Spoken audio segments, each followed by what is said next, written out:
Welcome back to Fox Eyes on the Hill live this Sunday morning. Budget battles on the Hill are ongoing as Republicans are attempting to support President Trump's proposed budget and find a path forward they can all agree with. Democrats, on the other hand, say they're fighting back, saying the GOP wants to give tax breaks to the wealthy and cut out programs that are essential for Americans.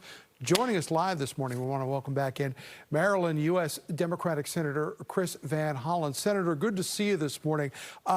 You, for years, have been somebody who's been very well versed in the budget.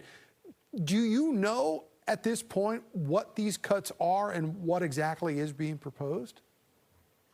Tom, it's good to be with you. We started our hearings in the Appropriations Committee the other day, the subcommittee where I'm what we call the ranking member, the senior Democrat. We had the director of the FBI come forward, and I pointed out it was odd to have a budget hearing when they submitted only one little paragraph for the FBI. You know, typically we get their plan, they tell us what they're going to invest in, what they want to cut. Nothing. So we are kind of flying blind right now with respect to the budget. I do want to just make clear for your viewers that there are three things going on, right? There's the budget they're proposing for the upcoming fiscal year. So that begins October 1st. That's what we were just talking about. Then they have this plan to cut tax cuts for the very rich and wealthy by cutting things like Medicaid.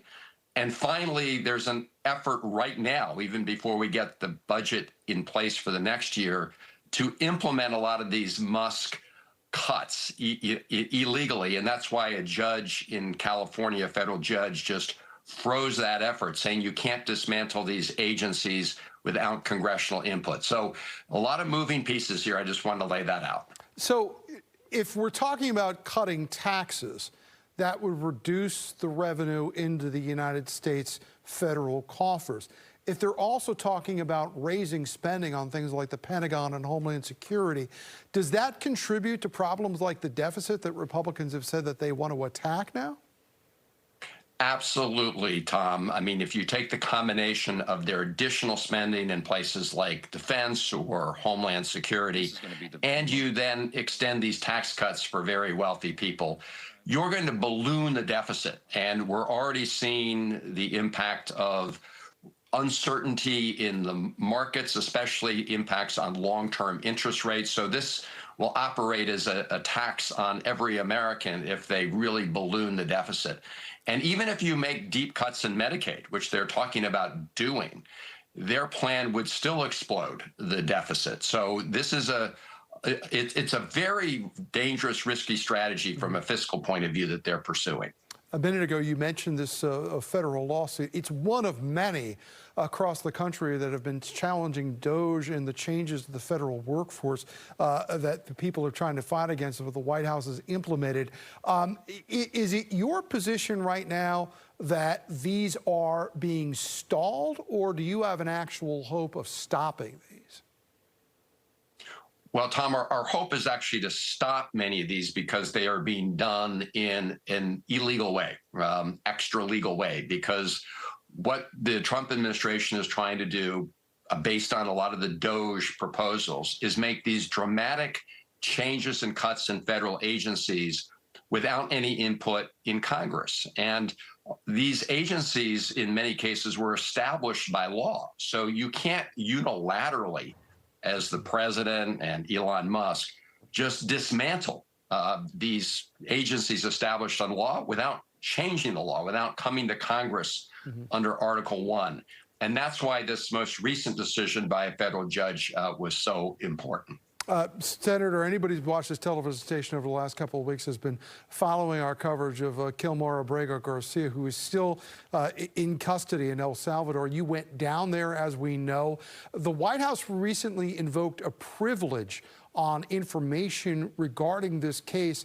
Are you still committed to bringing him back? And in light of some of the revelations that have been made about his own past with complaints about him in regards to situations with local police?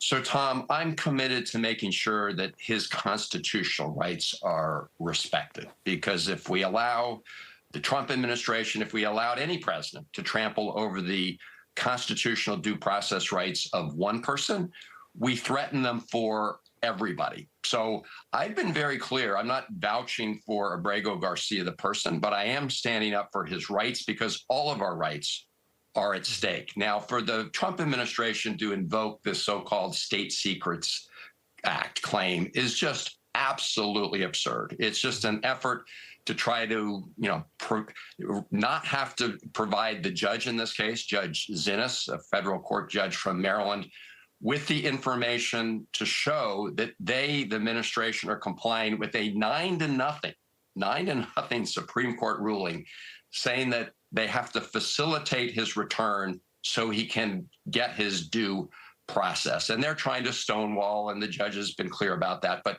this right now is in that federal district court in Maryland. It went back there for review, and I believe the judge is going to continue to press the administration to comply with the Supreme Court ruling. Right. Well, as we say, it's been a long and winding road. We're going to continue to cover that here on Fox 5. Maryland Democratic Senator Chris Van Hollen joining us live this morning. Senator, thank you.